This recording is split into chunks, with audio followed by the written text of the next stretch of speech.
자, 오늘은 사사기서 20장 말씀을 가지고 불순종과 죄악의 그 참혹한 결과 이런 제목으로 말씀 전하도록 하겠습니다. 한번 따라합시다. 불순종과 죄악의 그 참혹한 결과. 1차 세계대전이 여러분 혹시 어떻게 일어났는지 아십니까? 1차 세계대전이 1차 세계대전이 일어난 결정적인 원인이 있는데 그것은 사라예보 암살 사건입니다. 1914년 6월 달에 사라예보 이제 보스니아인데요. 여기에서 오스트리아의 그 황태자 부부가 프란치프라고 하는 세르비아의 테러 조직에게 이제 암살을 당하는 그런 사건이 일어나게 됩니다.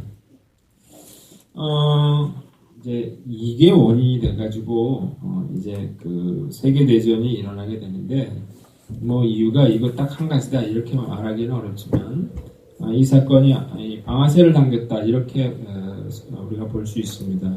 이 당시가 이제 어떤 이 세계가 식민지 정책을 펴고 있는 그런 시대고 또 군사력의 증대로 이렇게 세력을 막 넓혀가려고 하는 그런 시기였는데 이 암살 사건, 이 오스트리아가 세르비아를 침략할 그런 명분을 주게 됩니다.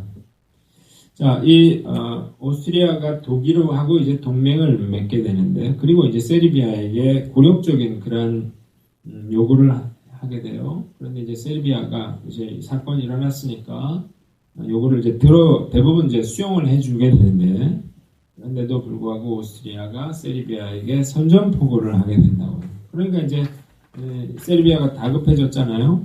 그러니까 이제 이번에는 러시아와 프랑스에게 도움을 요청을 하게 되면서 그러면서 이제 이게 전쟁이 커지기 시작을 했다고요.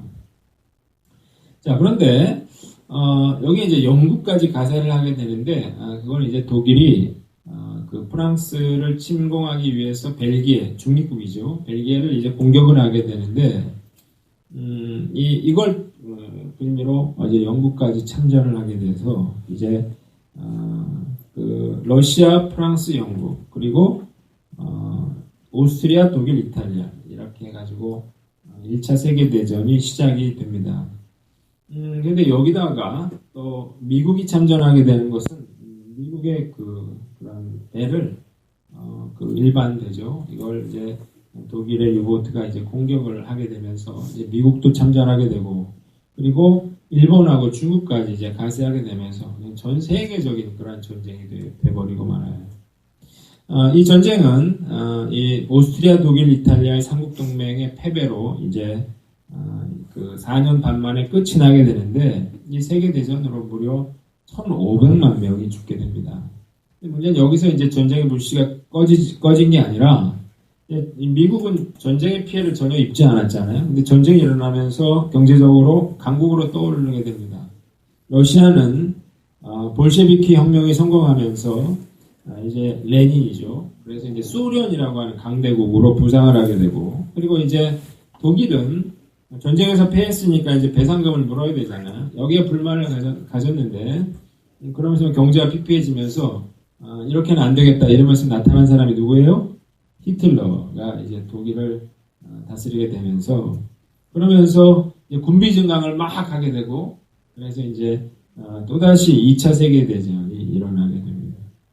2차 세계대전의 전사자는 군인만 2,500만 명이고 민간인 희생자가 무려 4천만 명이라 그래요. 어마어마한 그런 이 가운데 우리나라도 전쟁에 일어나게 되는 그런 원인이 됩니다. 자, 우리가 지난주에 그 기브아의 불량배들이 레위인의 첩을 강간을 하고 죽인 사건 이걸 우리가 생각을 해봤는데 이 사건이 어떻게 이 이스라엘 그런 지파 간의 그런 동족 상잔의 비극으로 확대가 되는지 오늘 본문이 우리에게 보여주고 있습니다. 우리가 이 본문을 볼 때는 내가 이제 큐티를 한다 이렇게 생각을 하고 여러분들이 한번 설교를 들으시면 좋을 것 같아요. 저는 말씀을 볼 때마다 이 말씀은 나를 큐티하는 마음으로 나를 바라보고 이제 말씀을 이제 묵상을 하고 이제 나누거든요. 여러분들도 본문이 길지만 우리가 이 본문을 통해서 하나님이 나에게 말씀하시는 것은 무엇이고 하나님이 이 교회에게 말씀하시는 것은 무엇인지를 발견할 수 있는 그런 저와 여러분들 되시기를 바랍니다.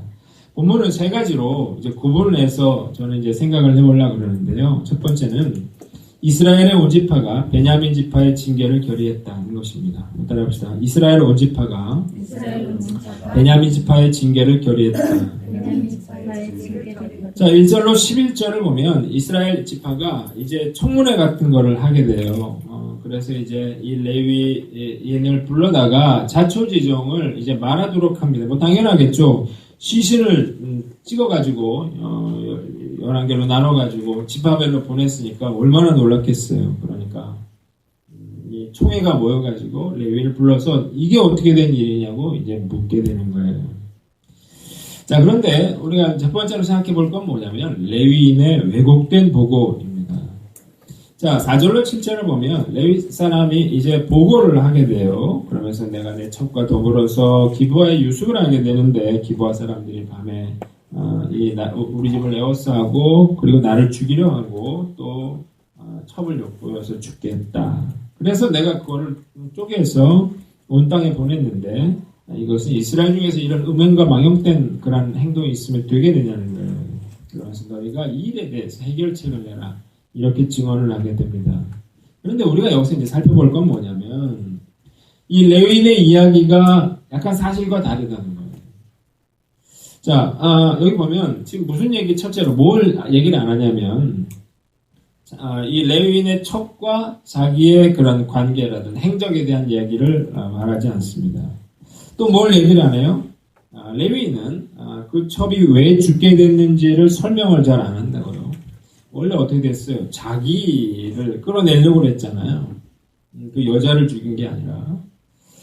그런데 이 사실, 동성애를 요구했다는 이 사실은 이야기하지 않았죠.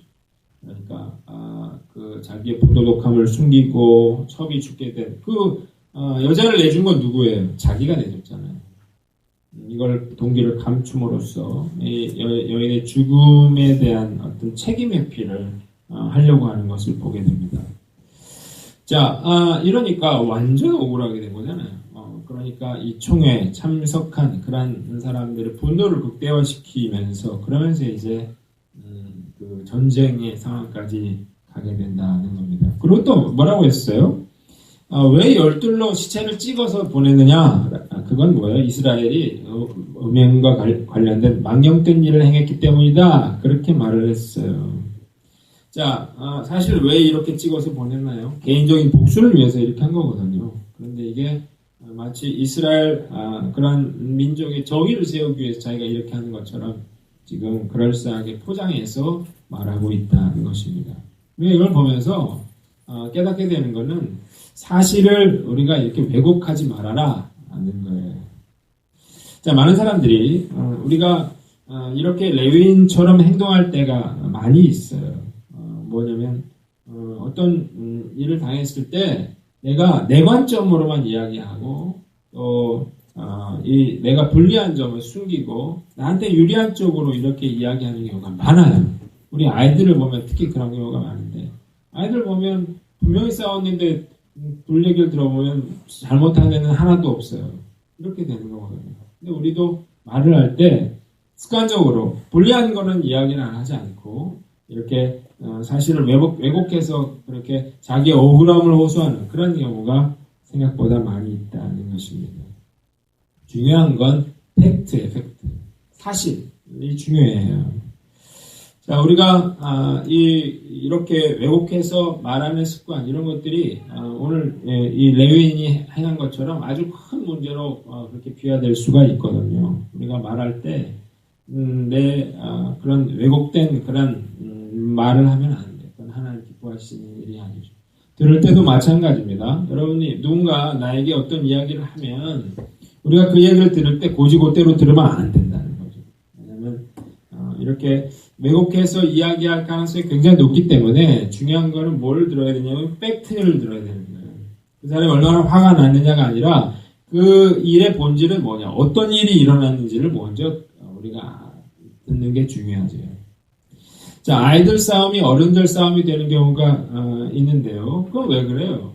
이 아이들의 왜곡된 이야기만 듣기 때문에 그러거든요. 애들 얘기만 듣고 부모가 화가 나니까 부모들끼리 싸우게 되는 거거든요.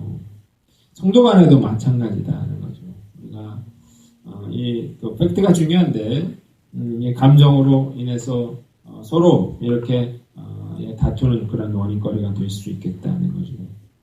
자, 이 레위인은 자기 억울함을 부각시켰어요. 그래서 이스라엘 지파들의 분노를 일으키는 데 성공했지만 결국 이 일로 인해서 많은 사람들이 죽고 많은 사람들이 고통을 당하는 그런 계기가 되었다는 거예요. 우리가 어떤 일을 당했자 억울하더라도 우리가 사실을 말할 수 있는 그런 습관을 들이고, 그리고 누군가 이야기를 들을 때에도 내가 사실을 들을 수 있는 저와 여러분들 되시기를 바랍니다. 두 번째는 이스라엘 지파들의 징계 결정이에요. 8절로 11절을 이렇게 묶어보면, 자, 이 레위인의 보고를 들었죠. 그러자 이 사람들이 흥분했어요. 그래서 뭘 결의합니까? 베냐민 지파를 즉시 공격하자. 100명 중에 10명을 군사를 내라. 1000명 중에 100명을 내고. 뭐 이러면서 이 군사들을 모아서 이제 전쟁을 하자는 거예요. 자, 그래서 이제 기부와 성읍으로 사람들 모아서 이제 데리고 가게 되는데, 자, 우리가 생각해 볼 건 뭐냐면, 이스라엘 지파들이 이렇게 이 레위인의 이야기를 듣고 막 흥분하면서 지금 이 기부화를 치러 가는 게 옳으냐, 이걸 한번 생각해 보라는 거예요. 자, 레위인도 마찬가지예요. 레위인이 막 이렇게 흥분하면서 그 시체를 칼로 찍어가지고 지파별로 보낸 거, 그게 옳으냐는 거죠. 우리가 생각해 봐야 될 건 뭐냐면, 그런 일이 일어났어요. 그러면 처음에 뭘 생각을 해야 되냐면, 이렇게 해서 내가 복수하려고 할 것이 아니라 이 일이 왜 일어났는가를 생각을 해봐야 된다. 이스라엘 지파도 마찬가지예요. 이런 일들이 일어났잖아요. 그러면 뭘 생각해 봐야 됩니까? 왜 우리 이스라엘에 이런 비참한 일, 이런 있을 수 없는 일이 일어났는지를 하나님 앞에서 어떻게 해요? 생각을 해봤어야 되는 거죠. 자, 사실 이스라엘 지파들의 입장에서 과연 이 베냐민 지파 사람들을 비난하고 정죄할 만한가라고 하는 거예요. 거기서 터진 거지. 이스라엘 백성들도 마찬가지였어. 베냐민 지파와 자기 속임대로 옳은 대로 행했단 말이죠. 불순종하면서 살았단 말이죠. 그리고 성적인 타락이, 우상숭배가 있었단 말이에요. 그런 사람들, 이런 사람들이 지금 누가 누구를 치러갑니까? 이런 문제가 일어날 때 이스라엘 백성들은 이 일이 왜 일어났는지를 살펴보고, 그리고 이 일의 원인이 어디에 있어요? 자기들 불순종과 또 죄악과 우상숭배에 있다고 하는 걸 깨닫고 통해 자복한 후에 그 하나님의 율법의 절차에 따라서 이 베냐민을 징계했어야 되겠죠. 그런데 어떻게 했어요? 사람들 모아서 흥분해가지고 치러 몰려갔다는 거죠. 자, 우리가 여러분들이 실패했습니까? 여러분들이 이해할 수 없는 어떤 일을 만났습니까? 그렇다면 그 일로 인해서 우리가 분노하고 화내기보다는 뭘 하라는 거예요? 왜 이런 일이 나에게 일어났는지를 먼저 한번 돌아보라는 것입니다. 사건의 겉모습이 중요한 것이 아니라 근본적인 원인이 더 중요했다고요. 이 기부화 사건은 이 베냐민 지파 하나의 문제가 아니라 이스라엘 전체의 문제였기 때문에 그런 거예요.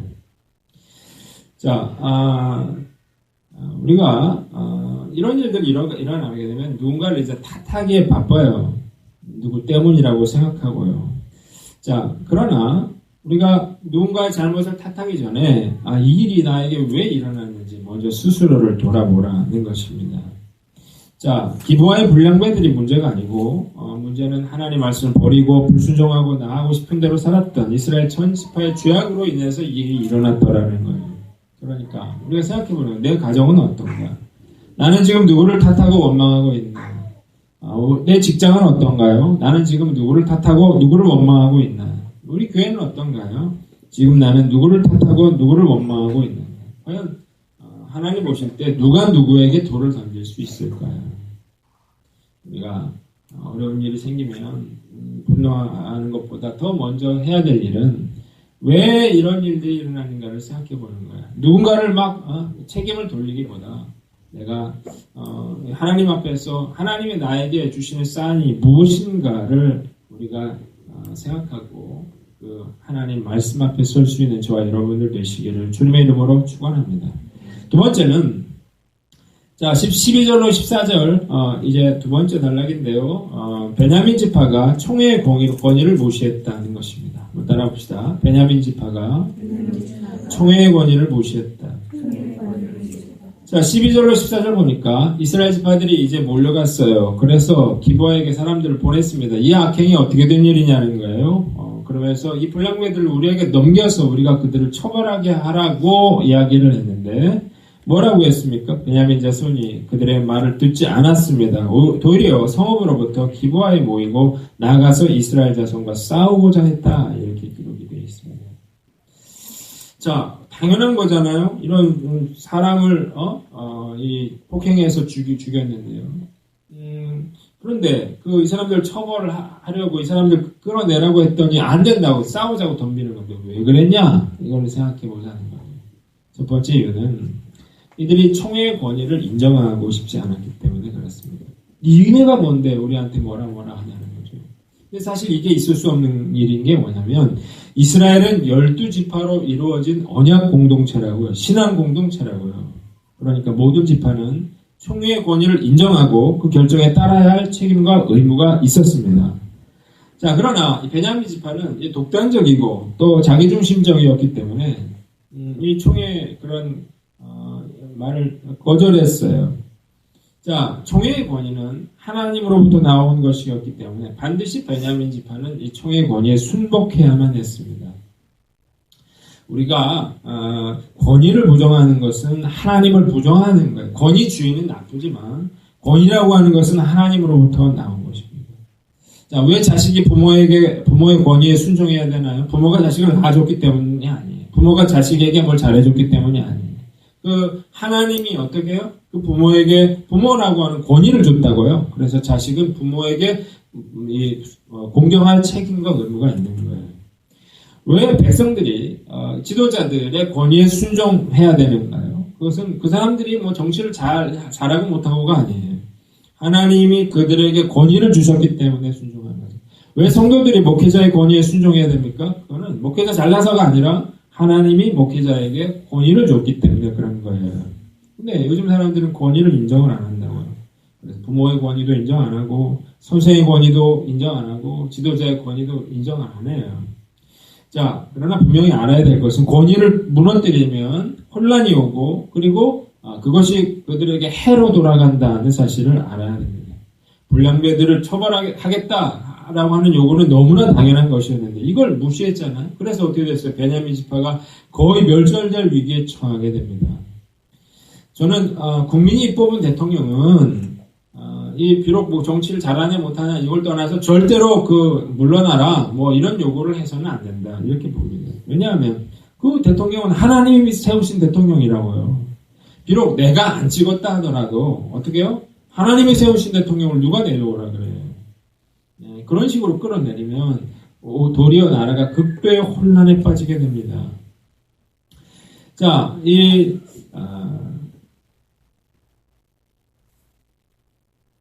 권위가 없는 세대에 우리가 뭘 보냐면 지금 왜 시리아의 국민들이 바다를 이렇게 나라를 떠나잖아요. 배 타고 살려고 막 도망치고 있어요. 이렇게 받아달라고 망명을 받아달라고 이제 그러고 있는데 왜 이렇게 됐냐는 거예요. 이유가 뭐냐면 아랍의 민주화의 봄이 왔잖아요. 그래가지고 저마다 독재자들이 다 물러나고 이런 상황이 됐는데 자, 독재자가 내려왔다고요? 끌어내렸어요. 그러고 나서 어떻게 됐나요? 그리고 나서 내전이 일어나요. 반군들이 막 일어나게 되고 그래가지고 지금 시리아가 IS가 득세하게 되고 지금 국민이 그렇게 고통을 받게 되는 거거든요. 자, 우리가 권위라고 하는 것 중요합니다. 자식은 부모의 권위를 존중하고 백성들은 지도자의 권위를 존중하고 성도는 목회자의 권위를 존중할 줄 알아야 된다는 거예요. 이것이 바로 하나님을 존중하는 것이고 내가 사는 것임을 깨닫고 우리가 권위를 인정하는 저와 여러분들 되시기를 바랍니다. 두 번째 이유는 자존심 때문에 그런 거예요. 자, 뭐라고 했어요? 그들을 끌어내라고 했어요. 그러자 뭐라고 했어요? 전쟁하겠다고 지금 덤비고 있는데 그 이유는 뭐냐면 자존심 때문이었습니다. 왜 내가 너희 말을 들어야 되느냐 이런 거거든요. 자, 우리가 자존심이라고 하는 것, 기분이 나쁘면 천국도 가기 싫어요. 자존심 때문에 그래서 망하고 손해보는 일이 얼마나 많은지 몰라요. 근데 이상하게요. 사람들은 죄를 지으면 더 자존심이 강해지고 반발심이 더 세집니다. 그래서 지금 이 베냐민 지파가 이렇게 하는 거거든요. 이 베냐민 지파 쓸데없는 자존심을 세우다가 이 지파 자체가 멸절될 뻔했습니다. 우리가 이렇게 하면 내가 가오가 쓰는 것 같고 또 내가 기분이 좀 낮을지는 모르겠지만 결국 어떻게 돼요? 잘못을 인정하지 않으면 그러면 결국 이렇게 큰 손해를 보게 되는 거예요. 지혜로운 사람은 이럴 때 자존심을 세운 사람이 아니죠. 잘못한 것을 어떻게 해요? 인정하는 사람이고 또 돌이키는 사람이에요. 얼마든지 그런 비참한 것들을 막을 수 있는 상황이었는데 자존심 세우다가 이렇게 무너졌죠. 세 번째는 죄에 대해서 무감각해졌기 때문에 그렇습니다. 베냐민 사람들이 볼 때 그 여자 하나 죽은 게 뭐가 잘못이냐는 거죠. 그 강간하다가 죽은 거. 그거 그들이 큰일이 아니라고 보는 거죠. 있을 수 있는 일이에요. 자, 그래서 그들은 뭘 더 중요하게 생각하는 거예요. 그 사람들을 니네들한테 내줄 수가 없다. 이렇게 보는 거죠. 왜 그래요? 죄를 하도 많이 짓다 보니까 죄에 대해서 무감각해지는 거예요. 우리가 하나님 말씀대로 살다 보면 조금만 잘못해도 이 마음에 그 양심의 찔림이 있는데 함부로 막 죄 짓고 살다 보면 나중에 죄 지어도 죄 같지가 않다는 거예요. 자, 우리가 이런 죄악이 관영한 그러한 시대에 살고 있다고 하는 이것이 무서운 것은 우리가 죄의식, 이런 죄책감 이런 것들조차 사라질 수가 있는 거예요. 오늘 우리가 이 베냐민 지파처럼 이런 실수를 저지르지 않는 저와 여러분들 되시기를 주님의 이름으로 축원합니다. 마지막 단락인데요. 세 번째로 이스라엘 지파들이 세 번째 싸움에서 베냐민 지파를 멸절했다는 것입니다. 따라합시다. 이스라엘 지파들이 세 번째 싸움에서 베냐민 지파를 멸절했다. 자, 여기 이제 긴데요. 첫 번째로 우리가 살펴볼 건 뭐냐면 전쟁에서 두 번이나 패했다는 것입니다. 사실 이게 말이 안 되는 거거든요. 오늘 27절, 28절을 보면 이 베냐민하고 이제 싸우러 나선 그런 군사들의 숫자는 무려 40만 명이었다고요. 40만 명. 베냐민의 지파는 2만 5천 명에 불과했어요. 그런데 21절을 보니까 첫 번째 전투에서 2만 2천 명이 죽었어요. 두 번째 전투에서 1만 8천 명이 죽었어요. 완전 충격적인 완패를 당하게 됩니다. 근데 우리가 이제 이게 하나님 뜻 아니었냐. 이게 본문을 보면 이해가 안 가는 거는 이 베냐민 지파를 치러 갈 때 이스라엘 백성들이 하나님 앞에 물었다는 것입니다. 18절을 볼까요? 18절 우리 중에 누가 먼저 올라가서 베냐민 자손과 싸우리까 물어봤어요. 23절에 두 번째도 물어봅니다. 내가 다시 나아가서 내 형제 베냐민 자손과 싸우리까 물었어요. 하나님이 그럴 때마다 뭐라고 그랬어요? 유다 지파가 가라고 그랬고 그리고 올라가서 치라 이렇게 이야기를 했어요. 하나님이 올라가서 전쟁을 했는데 결국 두 번이나 패했단 말이죠. 왜 그랬냐는 거예요. 왜? 자, 이유가 있습니다. 그건 뭐냐면 이 이스라엘 백성들이 하나님 앞에 묻기는 물었지만 어떻게 물었어요? 자기가 이 싸움을 결정하고 물었다는 거예요. 형식적으로 물은 거예요. 이스라엘 백성들 전쟁하기 전에 하나님께 그냥 물은 거죠. 자, 누가 올라가서 베냐민 지파와 싸워야 됩니까? 이렇게 물을 게 아니라 우리가 과연 베냐민 형제 지파인 베냐민과 싸워야 됩니까? 말아야 됩니까? 이렇게 물었어야 되죠. 자, 이미 결정해놓고 하나님께 물었어요. 그래서 하나님 어떻게 했어요? 올라가라 이렇게 얘기를 했다가 결국 이건 뭐예요? 호용이 아니라 징계를 위한 그런 호용이죠. 하나님이 자기의 뜻과는 상관없이 베냐민 지파와 싸우려고 한 저들의 마음을 아시고 패배할 싸움을 싸우도록 한 것입니다. 두 번이나 이렇게 참혹한 그런 패배를 당하고 나서 이제 두 번째로 진정으로 이제 하나님의 뜻을 구하게 됩니다. 26절 보니까 이스라엘 자손들이 다 이제 올라갔어요. 베델에 가서 울면서 거기서 요 앞에 앉아 있었다 그랬어요. 자, 노인들, 어린아이들, 여자들, 병사들 모두가 갔어요. 그리고 하나님 앞에 금식하면서 정말로 통에 잡아가면서 하나님의 뜻을 묻습니다. 뭐라고 했어요? 오늘 28절에 보니까 우리가 다시 나아가 내 형제 베냐민 자손과 싸우리까 말리까 이렇게 돼 있거든요. 여러분 보세요. 18절에 처음에 물을 땐 뭐라고 물었습니까? 우리가 누가 먼저 올라가서 베냐민과 싸우겠습니까? 그랬어요. 23절에 내가 다시 나아가서 내 형제 베냐민과 싸울까요? 이렇게 물었는데, 자, 그러나 오늘 세 번째는 어떻습니까? 뭐라고 물어요? 내가 내 형제 베냐민 자손과 싸울까요? 말까요? 이렇게 묻고 있는 거예요. 전쟁 여부 자체를 하나님께 묻고 있습니다. 왜 처음에 안 물었는가? 처음부터 물었으면 제대로 좋았을 텐데, 그 이유는 뭐냐면 40만 명이잖아요. 2만 5천이니까 상대도 안 될 거라고 생각했다는 거죠. 군사력의 우세 때문에 묻지 않았습니다.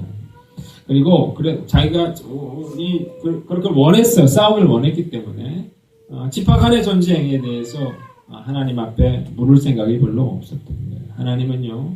그래서 그 실패를 통해서 그들로 하여금 겸손한 마음으로 하나님 앞에 진정으로 하나님의 뜻을 물을 수 있도록 그렇게 만드신 것입니다. 자, 여러분들은 어떤 실패를 경험했습니까? 내가 그 실패를 통해서 왜 실패했느냐고 화내고 불평할 것이 아니라 이 실패를 통해서 하나님이 나에게 무엇을 가르치기를 원하시는지를 물어야 된다는 거예요. 제일 중요한 건 뭡니까? 기도의 단을 다시 쌓는 것입니다.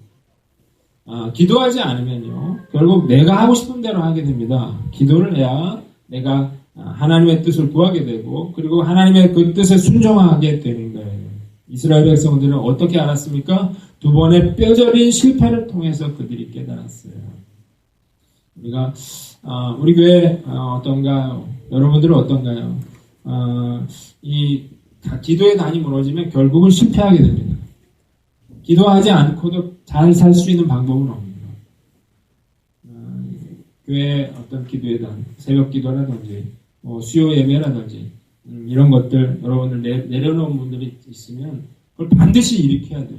그러면 결국 실패하고, 그리고 이스라엘 백성처럼 금식하고 울면서 하나님 어떻게 해야 됩니까? 이렇게 묻게 되는 거예요. 연말이라 여러분들이 마음이 여러 가지로 분주하기도 하겠지만, 여러분들이 새벽 기도라든지 예배라든지 여러분들이 거기에 최선을 다해서 기도에 힘쓰는 저와 여러분들 되시기를 주님의 이름으로 축원합니다. 마지막으로 베냐민 지파가 멸절 위기에 처하게 됐다는 것입니다. 자, 47절로 48절을 보면 베냐민 사람 600명이 돌이켜 광야로 도망하여 림몬바에 이르러 거기서 넉 달 동안을 지냈다, 그렇게 나와 있는데요. 자, 이제 세 번째로 전쟁을 하게 될 때는 이제 다르게 했습니다. 어떻게 했냐면 매복을 하고, 그리고 나서 이제 전쟁을 시작을 하게 됩니다. 그러니까 이제 나와서 전쟁을 했는데 이번에 또 이제 만만하게 본 거죠. 이스라엘 사람들 죽고 이러니까 와르르 나왔단 말이에요. 자, 그러니까 도망가는 척하면서 군사들을 끌어내고, 매복한 군사들은 어떻게 됐어요? 성으로 집어넣게 되는 거죠. 자, 성에서 성을 불사르고 이렇게 하다 보니까 이 사람들이 막 기가 올라서 전쟁을 하다 보니까 뒤에서 성이 불타는 그런 상황이 됐다고요. 돌아가려고 하니까 숨어있던 그런 군사들이 이제 총 공격을 하게 되면서, 그러면서 그 자리에서 전멸을 하는 거예요. 전멸을. 자, 거기서 끝이는 게 아니라 48절을 보면 이 군사들에서 도망간 사람은 600명입니다. 남자 600명만 도망가게 되고, 그 나머지는 전부 다 전사를 하게 됩니다. 그뿐만 아니라 베냐민 지파의 성읍으로 돌아가서 어떻게 됐어요? 오늘 말씀 보니까 48절에 온 성읍과 가축과 만나는 자를 다 칼날로 치고 닥치는 성읍은 다 불살랐다. 그 성읍에 들어가서 그 안에 여자건 어린아이건 노인이건 병사건 간에 다 죽였다는 거예요. 누구까지요? 가축까지 죽입니다. 그리고 어떻게 다 불살라 버리는 거예요. 그리고 남은 사람은, 이게 베냐민 지파 중에서 남은 사람 몇 명밖에 안 남아요? 600명밖에 남죠. 이스라엘 한 지파가 멸절될 그런 위기에 처하게 됐다는 거예요. 사실 이건 굉장히 충격적인 그런 사건입니다. 왜냐하면 하나님께서 이스라엘을 택하신 이유는 12지파를 통해서 세상을 구원하려고 하는 그런 계획을 세우신 건데, 그 12지파 중에서 하나 지파가 완전히 멸절될 상황에 처하게 됐거든요. 이건 그 하나님의 계획이라든지 구원사라든지 이런 것들을 그런 것들 심각한 영향을 미치는 그런 행동이 된 거죠. 왜 이렇게 됐나요? 이 제사장들은 축처벌하고 극도로 이적으로 행동하고 성폭행, 뭐 살인, 동족상잔의 비극, 뭐 이런 그런 죄악들 자기 속인대로 옳은 대로 행하다가 결국 이런 엄청난 그런 결과를 초래하게 되는 거죠. 왜냐하면 자존심 세우다가 총의 권위 인정하지 않다가 아주 쉽게 할 수 있는 일이었어요. 그런 죄를 범한 사람들은 내주고 그들 처벌했으면 이런 문제가 일어나지 않았을 거예요. 그러나 끝까지 어떻게 해요? 불순종하고 끝까지 강팍한 마음으로 이렇게 하다가 결국은 지파 자체가 멸절됐다 그래. 오늘 말씀 보면 누가 쳤어요? 베냐민 지파를 친 사람들은 이스라엘 백성들이 아니라 하나님이 베냐민 지파를 쳤다는 것을 우리가 확인하게 됩니다. 자, 여러분, 죄 짓는 것을 두려워해야 됩니다. 사람들은 죄 짓고도 아무렇지도 않은 것 같아요. 왜 그래요? 죄 짓고도 별일이 일어나지 않기 때문에 그래요. 베냐민 지파 보세요. 불순종했는데 죄를 졌는데 그럼에도 불구하고 아무 일도 일어나지 않았습니다. 전쟁에서 2번이나 승리했어요. 그래서 어떻게 해요? 자고했죠. 교만해졌죠. 별거 아니라고 생각했어요. 그러나 그게 끝이었어요. 자, 저는 말씀을 보면서 그래 잘못할 수 있죠. 우리는 죄인이기 때문에 실수할 수도 있어요. 그건 어쩔 수 없는 것 같아요. 중요한 건 우리가 회개하는 게 중요하다 이렇게 봅니다. 잘못했을 때 중요한 건 뭐예요? 그냥 회개하면 되는 거예요. 돌이키면 되는 거예요. 인정하면 되는 거예요. 근데 하나님이 제일 싫어하는 게 뭐냐면 잘못했을 때, 책망받았을 때 돌이키지 않는 것이죠. 끝까지 가는 거예요. 강팍한 마음으로. 그러면 결국 이런 결과가 자신에게 돌아오게 됩니다. 얼마든지 심판을 피할 수가 있었어요. 이 기브아의 그런 범죄 때문에 망한 것이 아니라 이들이 망한 것은 끝까지 강박하고 끝까지 버티고 대적하는 마음 때문에 이들이 이런 무서운 심판을 받았다는 것입니다. 우리가 오늘 말씀 보면서 생각해 보는 거죠. 레위인과 이스라엘 지파와 또 베냐민 지파의 각각 그런 모습들을 바라보면서 우리의 모습들이 있다면 내가 누군가를 계속 탓하면서 또 돌이키지 않으면서 똑같은 죄악 가운데 있으면서도 그렇게 이 불순종한 마음으로 자기 속에 옳은 대로 그렇게 살아가는 모습이 있다면 우리가 방법은 인정하는 것입니다. 하나님 내가 이렇습니다. 그리고 어떻게 해요? 돌이키는 거죠. 그럼 하나님은 용서해 주십니다. 그리고 회복시켜 주십니다. 오늘 이 말씀을 우리 마음에 담고 믿음으로 나아가는 저와 여러분들 되시기를 주님의 이름으로 축원합니다.